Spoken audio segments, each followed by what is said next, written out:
Good evening and welcome to the Ecuador Insider Podcast. I'm your host, Darnell Dunn. Missing is my partner in crime, Jesse Bayer. He's off tonight, so I'm flying solo with a great guest that we have for you tonight. But first, let me get into the business at hand. First, Abundant Living Ecuador is a real estate and relocation services company based in Loja, Ecuador. You can visit us online at abecuador.com. That's A as in apple, B as in boy, ecuador.com. You can reach us via email at info@abecuador.com or toll free from the U.S. and Canada at 888-999-0948. Really excited for our guest that's going to be joining us today. His name is David Morrill. He's the founder of Gringo Tree and the editor of Cuenca Highlife.com, which was founded in 2008. It's the first and most widely read expat publication in Cuenca. So we're happy to have him join us on the show. David, are you here?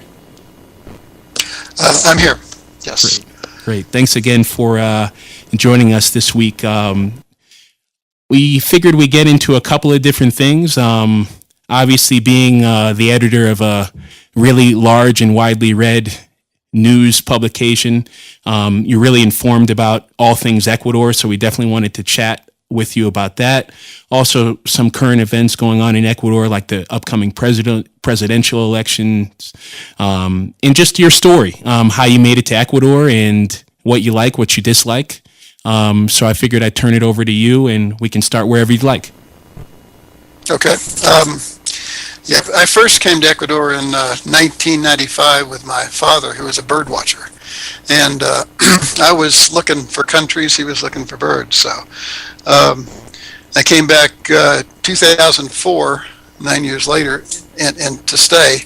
And the first trip, the bird watching trip, pretty much cinched it for me. I really liked the country. I'd been to Panama, Venezuela, Colombia, Peru, a few other countries. And as I said, I was checking out countries. So for some reason, Ecuador appealed to me, and I decided to stay. So I came down intending to get involved in an export business of handmade ceramics. Cuenca is known for that. And after a false start or two, shipping things out of Ecuador is not an easy business. It was much harder, 12 years ago. So after that, I got into real estate. So that.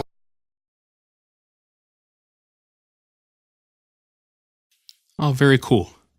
And how did Cuenca Highlife and Gringo Tree come about? It was really an outlet for me. I was involved in the real estate business. I'm not a natural real estate guy, but at that time there was nobody else selling real estate to foreigners. So it was a very good business. But my background was journalism and writing. So I just wanted to do that. So I did that on the side. Gringo Tree was an offshoot of Cuenca Highlife, which is no longer associated with it today. But when we started it was an e-letter that had daily classified ads, information about events, that sort of thing. And it's pretty much been taken, the place of which has been taken by Gringo Post in Cuenca at this point. So anyway, it was a way for me to get back involved in journalism. I had been a columnist off and on in the U.S. I worked some for the Miami Herald as a book reviewer and art reviewer back in the day. So anyway, I was homesick for it, so that brought me back to it. Oh, very cool. Well, as you know, real estate is near and dear to our hearts. I'm sure you get a lot of questions about real estate in general here. What are your thoughts on the market right now? From a distance, I'm not as involved as I used to be, but I have a sense that the market is on the verge of improving, not dramatically. It's been in a pretty terrible slump. I think the presidential election will have some bearing on that. I think the economy is slowly turning around. It's not going to be a quick recovery, but of real estate for foreigners, Ecuador is still a great place to be. I mean, I've got my complaints about it, but I think, on balance, it's a great place to live. So there's going to be demand. The market in general is more towards rentals now than sales, and that makes sense for a lot of reasons. The rental prices are very good. Probably, I mean, from a investment standpoint, it's better to rent for a while and keep an eye open. But a lot of people just like to buy. They like to own where they live, and so I think the market's going to pick up, but slowly. Right. That's definitely been our sense as well. And certainly what happens in the presidential election will have a lot to do with how quickly things recover. You're right. You're right. And about rental prices, what are you seeing in Cuenca right now? What can someone expect to pay for a nice U.S. style 2 or 3 bedroom apartment in a nice neighborhood? Well, there's really two markets here, and one's very different than what you're used to in the States. It's basically the turnkey market, where absolutely everything is provided. It's furnished. It's you get the utilities included in the rent. If you got problems, you call the landlord or you call the management company, and they take care of it. There's not too many of those in the States. Those are more sort of in the holiday rental or resort rental category. And they tend to be shorter term too. And then there's just the sort of the U.S. style rental where you rent a unfurnished house and you handle the utilities and all that yourself. On the turnkey rental, which is most of the market in Cuenca, for what you described, a modern 3-bedroom, 2-bath condo, $900 pretty much gets you everything. I mean, it covers everything. So I mean, it's really an incredible deal. That's why I say that there should be some hesitation before you buy, unless you're just dead set on it, because rental costs are so low. It just makes sense, at least for beginners. Yeah, and that really segues into another topic that I think you can really shed some light on. I hear that and think, that's a great price. And if you're comparing that to prices in the U.S., that's also a great price. But there seems to be, I don't know how much you come across these people. I certainly do every day, with people who are under the impression that Ecuador is much cheaper than it actually is. Any comments around that statement? Has that been your experience as well? Yeah, there's a big class of those folks. For the most part, I see them as unrealistic complaint. Everything is too expensive, or they're getting ripped off. They're these poor underclass being taken advantage of, and I think, hell, it's a hell of a good deal here, and you can bitch about it all you want, but prices, I think, are fabulous, and you can't beat some prices. I mean, this is a unsophisticated society, so obviously you're going to find a better deal here or there, but that doesn't indicate that that's the nature of the market. So to me, that $900 rental, once you subtract all the the furnishings, utilities, the building fee, I mean, you're probably talking $500. Mm-hmm. For an apartment in the States, it would be $1,500. So and to me, that's very fair. It's the market, the market of in the U.S. of earning 1% of the value of the property on a rental per month. I mean, it's not even close here. So if you use that as a guideline, you're paying a fraction of that, less than 50%. So there's always a complaint. Say, well, as Jesus said, they'll always be with us. Yeah, I mean, that's certainly what we see on our end here in Loja, where you can have an apartment that costs maybe $100,000 to build, and another one that costs $300,000 or $400,000 to build. But there's not really much of a difference in the rent, because the average person in Ecuador makes less than $400 a month. So how many apartments can you really have that are that exceed a certain, go beyond a certain price? Right. Well, that's true, and especially that's important for investors. Absolutely. And I see people make mistakes up here quite frequently, where they put a lot of money into a place, and they're just out of they're out of the bracket, so they're just not going to get a good return on their investment. But the argument about the poor people of Ecuador and making $400 a month, it's true. There's a lot of people like that, but you don't hear that in the U.S. You don't hear saying, well, you can't charge me that because there's a lot of folks out there on food stamps. Well, it's the market is what it is, and I think it's a pretty damn good market for people looking for rentals. Absolutely, absolutely. Yeah, I think for real estate as well. I think the prices they've stagnated for about 3 or 4 years basically, and I think they're a very reasonable price for people who would really like to buy.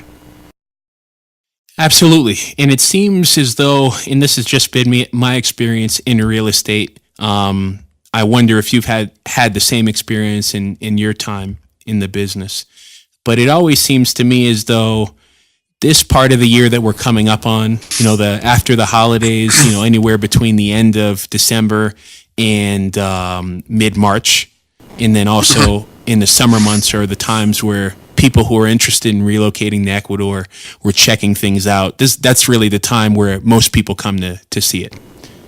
Yeah, that's true in Cuenca.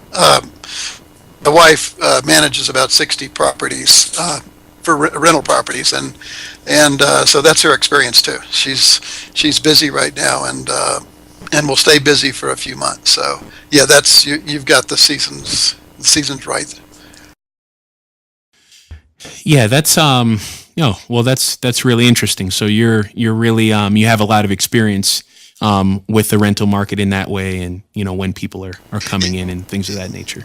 Yeah, and there's a lot of folks coming down. I don't think it's just to Cuenca. It's probably down to your area, Loja, to the coast too. People coming in down to check, and rentals make obvious sense for that. Because you want to be here for a few months, maybe a little less, and but you want enough time to check things out, to live in a place similar to what you might rent on a longer basis or might buy. So. And those, yeah, but there do definitely seem to be seasons, and you named them. Yeah, absolutely. And the thing about Cuenca that I noticed as well, just from looking at a distance, is that it just has so much going for it, and it's so different from the rest of Ecuador from an expat perspective. I think it's probably the easiest place in Ecuador for somebody who's never been to Ecuador, who's from outside of the country, to come and to check it out. There also is the much more information about living there as an expat with respect to other parts of the country, even places like Quito, which is a bigger place, but probably doesn't have the same amount of expats. What advice would you give to anybody who's coming into town or coming to Ecuador to check it out, in terms of just managing their expectations about what the experience is like? Well, there's so many resources, on the internet. I mean, you're one of them. I'm one of them. There's a bunch of Facebook group pages and other social media. I definitely, say check those out. Take them with a grain of salt, because frankly, there's a lot of bullshit out there, and it tends to fly this time of year. But there is information out there. A lot of videos, a lot of YouTubes. But on the other hand, understand that you're not going to get a real, even a serious hint of the place until you're down here with boots on the ground. It's you can be on the web all the time, but you're sitting on your butt in front of a screen. So you got to get down here. Check out Cuenca. Check out other places. I'm not a camp follower for Cuenca. I like it a lot, but I also have a place in the country. I like to get out of here. When I first came down, I almost bought a place in Vilcabamba. I owned a place near Montanita on the coast. So, I've been around. I love Quito. It's a little bit too big for me to, as a place to live, but I sure love to visit it. So, it's a good country, and I think it's definitely gotten better since I've been here in the last 12 years. Yeah. Thanks so much for sharing that insight. I can't tell you how many people contact us on a regular basis who think that they know much more about Ecuador than they do just because they've been sitting in front of their computer for the last 5 years looking into it.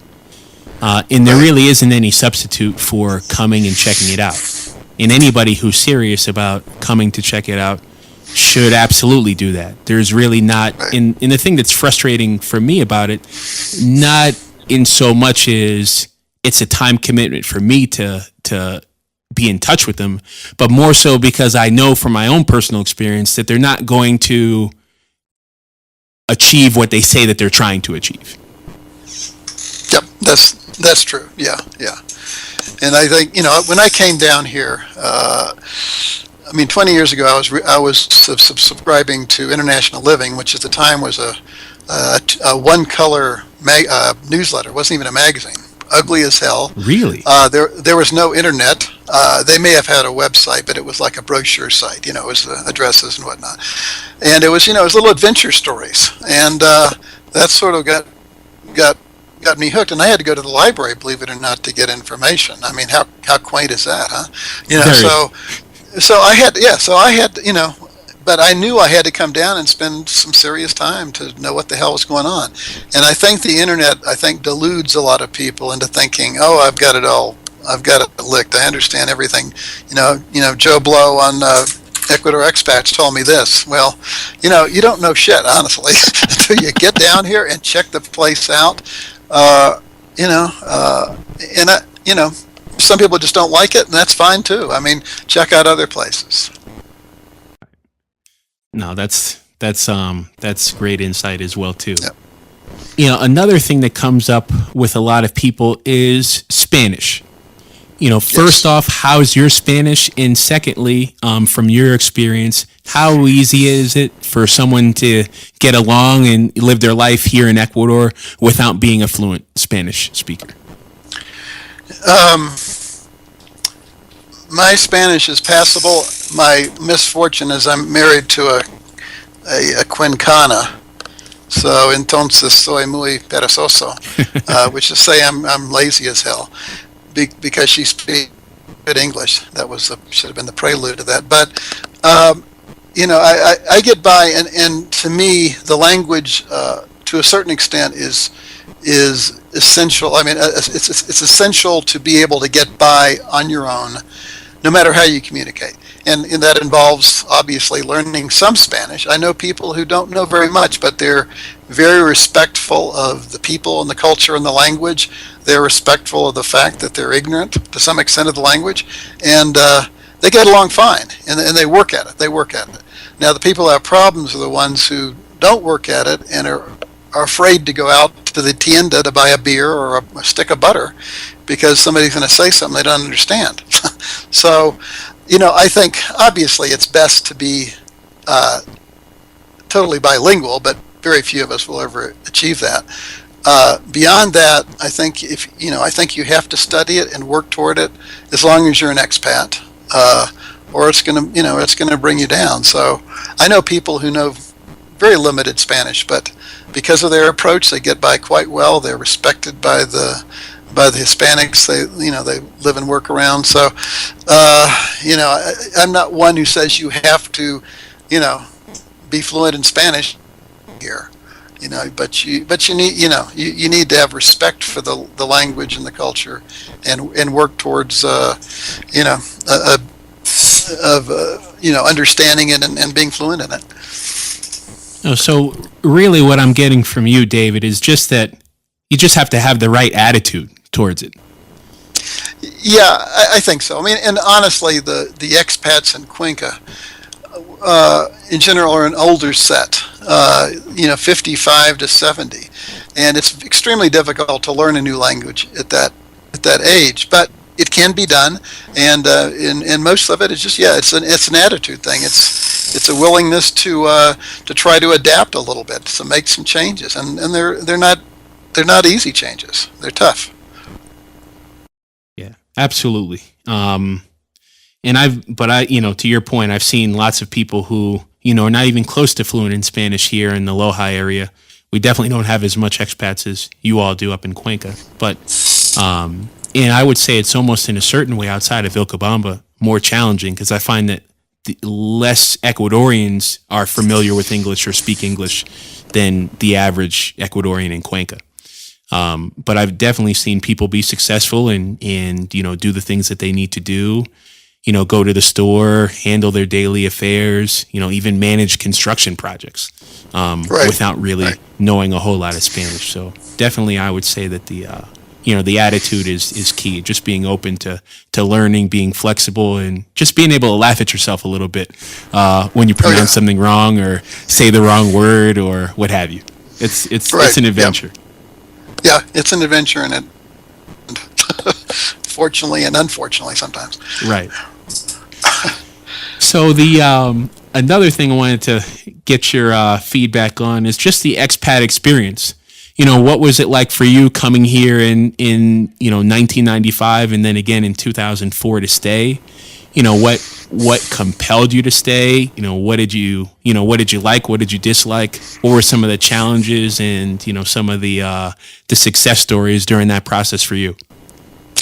Well, in 95 when I came with my dad, he was a ornithology professor, so he knew his birds. So we were out in the woods looking at birds. So we spent a couple days in Quito, which I really enjoyed. Quito was at that time was much more basic than it is now. I mean, there were potholes everywhere. There were the infrastructure was not very good. The electricity went off without warning, but I still liked it. And it's hard to say. I say it's the people, but that's a little bit of everybody says that. I think one thing was it's just a comfort level. You feel comfortable, and a lot of that's the people, but a lot of it's just sort of a tone of the country. I mean, this is not a country that has had decades of civil war where there's been a lot of internecine murders and intrigues that have led to a lot of bloodshed and hatred and vindictiveness. So that I think that's part of it. You saw that. I saw that in Colombia. I felt it in Colombia. I saw it in Peru, and I didn't feel it in Ecuador. So that had something to do with it. No, those countries definitely. I visited Colombia really briefly, but I've spent a little bit more time in Peru, and it definitely has a different atmosphere. You definitely feel different. I don't know that I have the words to describe it, but it's a totally different vibe for sure. And that's not necessarily negative or positive, but in terms of a place to live, Ecuador seems to me to be the place to be out of those three countries for sure. Yeah, and I don't trash the. It's very much of a personal thing, and that's what I'd say to anybody who's considering coming down. You'll know it when you see it. You know it when you feel it, and don't let anybody tell you what country or what city you have to be in. Find it on your own. Do some homework in advance, but when the feeling hits you, then that's it. And another thing that just struck me as you were talking, that I think would be really interesting for people to get a feel for, and I think you'd be a perfect person to shed some light on this. Talk a little bit about how the infrastructure has changed, from 1995 to 2004, and then from 2004 to now. I think it's true all over the country. I've seen it up close in Cuenca, but when I got here, I remember being told in Quito by the clerk at the hotel that we're going to have a power outage this afternoon, and he said, well, that's real unusual. They told us. Usually they don't. And power would be out, water would be out. When I got here, moved to Cuenca in 2004, it was already quite a bit better, but it's improved significantly since then. I mean, I'm from Florida, which has it has obvious world infrastructure, but we also have thunderstorms and hurricanes and things like that. So we're used to power outages. I have less of those in Cuenca than I did in Tallahassee, Florida, and the water is very good here. The water service is good, not only the quality of the water itself. The internet's improved dramatically since I got here. I'm getting set up with fiber optics next week, I think. So that'll be a nice change. So in a lot of ways, a lot of the sort of day-to-day creature comforts are on par. In particularly within the confines of your house or your apartment. But in Cuenca we've got a lot of work going on with a train, which is very controversial, with some of the parks. But my take on that is eventually they'll get done. Yeah, it's a disaster in a lot of ways, but it'll get done. And once it's done, I think it's going to be a good system. I think it's going to be a very good system, and I think we'll all benefit from it. And I think that's probably true with the subway in Quito and some of the big projects, Guayaquil, of the bus systems they're ramping up. So there's progress being made, and I give credit to the government. I've got my issues with the government, but I think they've done a lot of very good things for the country over the last 10, 12 years. Mm-hmm. Yeah, it's hard to argue with that. I also have my issues with the government here, and I'd point to the fact that this government has had some of the most favorable oil prices any president anywhere in the world. But you also look at the roads, the bridges, the improvements that they've made on the ports, the airports, the roads. Right. So there's certainly a couple of things to show for it. So. Yeah, well, the difference between this administration and previous ones. There's been other booms and busts, and when those busts came, there was nothing to show for it. There's some people who did live very well in Miami afterwards, but for the average people, the roads weren't any better. The ports weren't any better. Public transportation was improved. So, you can argue about, and I have issues with Correa on not putting more money aside for the day that has come, when the oil prices are down. But on the other hand, he's left something behind. So, I'll give him credit for that. Yeah. If Jesse were here right now, he would chime in and share some of his thoughts on the current administration. But yeah. Well, I'm sure he'll tell me all about those off air. Well, I can share mine too. I'm just trying to take a big picture shot of this, and please don't, David. Please take the gloves off. I'm writing something now, and I'm going to say that Correa leaves the country in much better shape than he found it, for sure. And then after that, I can go into my little my issues, like the windfall profit on real estate tax, but I sort of don't think that's something that's going to last that long, even if it's voted in, which it probably will be. Well, I think that's a nice segue in terms of to touch on some of the political things going on with the presidential election just a couple of months away. So if you have any ammunition, fire away. I'd love to hear it, and I think our listeners would too. Well, I think with what's going to happen, I think there's going to be some pretty significant changes after the election, and I don't think it necessarily. I think they'll come with Lenin Moreno, as well as any of the others who could be elected. Moreno is by far the favorite at this point to be elected, but even though he's the heir apparent to Correa, he's also something of a change candidate too. Mm-hmm. After he left office, after the first 6 years of Correa's administration, he fired some shots at Correa. He disagreed with Correa on how he was handling the media, some of the personal battles he was getting into, especially with journalists and that sort of thing. He criticized Correa for some personality characteristics, for being thin-skinned and not being able to turn the other cheek and walk away from issues that Moreno thought were distracting him from governance. So getting into problems on Twitter with people, or confronting children who flip him the bird on the street. Exactly. Exactly. Yeah. I mean, it's like, and I mean, the best case of that, of course, is the is the TV show with Tico the clown, when he's getting into an argument with a comedian in New York. Right. I mean, and who is that? John? Who am I thinking of? It was. I think he's actually a British guy, if I'm not mistaken. Well, he kind of reminds me of Jon Stewart. You can get him mixed up, but it's not the same guy. Yeah, I think it's a U.S. I think it's a U.S. based show, I believe. Oh, okay.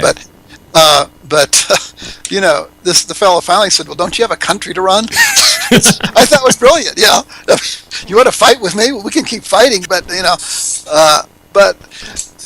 Moreno's a very different animal. I mean, he's had the personal tragedy. He's in a wheelchair. He went through a tremendous ordeal to fight depression and to get over that. He has a strong sense of compassion, which I think is totally genuine. He sends get well cards to his political opponents, which is something that Correa will call them terrorists and whatever else. But so I think there'll be big change with him, and obviously there'd be big change with Cynthia Viteri or Guillermo Lasso. I mean, they're conservative. They're against most of his taxes, most of his proposals. So. And then Paco Moncayo is a little bit to the left of Moreno. So you have some good choices. I mean, I believe there's 8 candidates total in the race, but I consider those the 4 as the contenders. Right. But it's going to be interesting because Moreno is getting weighted down by this Petro-Ecuador scandal, also by this windfall profit on real estate tax. He's not saying anything about that. He has to accept it because he's the PAIS party candidate. Right. He can't distance himself from it. No. But his silence is deafening. I mean, so he's got some drag on him. And the formula in an Ecuadorian election is it's a primary system. But in the first election, if you get 50% plus 1, obviously you win. But you can also win by getting 40% with a 10-point spread between you and the candidate. And at this point, that's the hope is that Moreno will fall into that category. But at this point, he's not close to that. The polls such that they are show him around 30%. Now, I don't have any confidence in polls, especially after the U.S. election, but right. However, they do. The 3 or 4 taken together do tell a story, and he has fallen several points in the last couple months. So it could be a much tighter race, and if he falls below 30%, and there's a second, if there's a runoff, I mean, all bets are off, I believe. Right, and I mean with this, what they're calling a windfall tax, which is just so much propaganda laden language, windfall tax. Well, it's a grab. it's nothing but a grab. So yeah. I mean, this is about as unpopular piece of legislation as you'll find anywhere in the world, I think, right now. And so I don't him continuing to be silent or backing it, which ultimately I think he has to do. It'll be tough for him to win an election with that on the table, I think. I think so. I mean, I think he's still the favorite. He's very much liked because of his personality, mm-hmm. And it's understood that he's different than Correa. He's gonna be a different president than Correa, by leaps and bounds. A lot of the Ecuadorian voters are not ideological in the sense of a left or right. I mean, they want. I think most of their objections to Correa have been his personality and his expansion of government into areas that traditionally were not our government, and it's really not a left or right thing. But there's some resentment of that, and I think there's some hope that Moreno will not be that, and Moreno has said some things that indicated he wouldn't be, that he would He would, he would give some benefits to business that Correa's not willing to. He would open up some investment opportunities, and a good one to start with would be to retract the windfall tax. But we'll see. Excuse me. Yeah. Yeah, I couldn't agree with you more. That would be the best start. Yeah. So I think there's going to be big changes come May. There's not a transition until May. It doesn't even if somebody wins in February, there's a 2-month period, as I understand it. I could be wrong on that, but I think it's Correa would leave office sometime in May. That's my understanding of the situation as well too. Yeah. Lastly, wanted to wrap up with you by telling us a little bit about Cuenca Highlife. Maybe touch on some of the articles and different things we have on the pipe, coming down the pipe, and anything else that you'd like to say about it. Sure. My background is kind of an old-fashioned journalist. I was a editor of a campus university daily back when they had daily newspapers, universities. You probably don't remember that, but that was a long time ago. And I really have a sense of fair play. We run stuff that I don't agree with, but I believe you should share different sides of an argument. There's an article today by an economist named Ramiro Crespo. It's about this tax situation. Mm-hmm. And and he takes a hard shot at Correa. And if you believe that, Correa has squelched all dissent, read this. This guy says what's on his mind. He has his own newsletter and his own company, but, he feels comfortable in saying what's on his mind. I'm writing something on the presidential campaign, along the lines of what we just discussed. I'm hoping to get into more community journalism.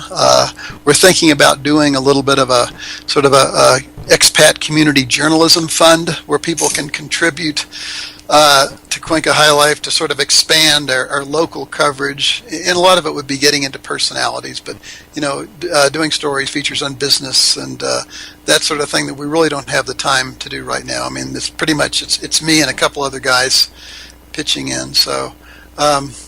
But I'm just a journalist from way back, and I like doing journalism. So I'm going to keep doing it and saying what's on my mind, and also letting other people say what's on their mind, even if I don't like it. No, that's great. That's a really worthy pursuit, and I think I for one, and I think I can speak for Jesse in this sense. We subscribe to the publication. We get the emails every day. And I can't think of one day in the last year that that hasn't been one of the first things that I've read. So I think for anybody who's thinking about relocating to Ecuador, definitely check out CuencaHighlife.com. It's a great resource for all things Cuenca and really all things Ecuador for the most part. Right. And we've got 7 or 8 years of archives too, and so you can go back in there and you can find all kinds of stuff about moving to Ecuador. So it's a good resource. We've worked hard to make it that. Great. And last thing I wanted to ask you, David, before we close up shop here, is there a website where people can check out the rentals that for the company that your wife is working for? Sure. It's rentalscuenca.com. Cuenca.com. And she's building a new website, and the name will change to I think it'll change to CuencaRentalsAndSales.com pretty soon, but she's not quite there yet. But she's still going to focus on rentals. That's the primary market she's in. And I'm sure that if somebody, after the website's updated, types in rentalscuenca.com, it'll bring them to the new site, correct? Oh, yeah. Yeah, we'll just redirect. Yes, for sure. Great. Well, David, I want to thank you so much for your time and joining us today. I think people got a great sense of, what it's like being an expat in Ecuador, understanding a little bit more about the political environment and some of the things coming down the pipe with the presidential elections right around the corner, as well as just hearing your story as an expat. I think it's something that people can really relate to. So thanks again for joining us. Really appreciate it. And we hope to have you on the show again soon. Okay. Nice being with you, Darnell. All right. Okay. Thanks again. Okay. Take care. Okay. Bye-bye. Great. So, hope you guys enjoyed the show. Just to wrap up, again, you can reach us on our website at abecuador.com. That's A as in apple, B as in boy, ecuador.com. Via email at info@abecuador.com, or toll free from the US and Canada at 888-999-0948. Lastly, encourage you guys, anybody who's considering coming to Ecuador to check it out. We recently launched our real estate tour, which has 10-day and 14-day options to really check out the country, get a sense for if it's the place for you, get a sense of the real estate market, and also get really detailed information about how to relocate to Ecuador, how to get your personal effects here, what kind of visas you qualify for, how to bank in Ecuador, and the like. So really good information there. To get more information about the tours, pricing, and where we go, you can reach us at abectour.com. That's abectour.com. Thanks again for joining us, and we'll catch you in 2017.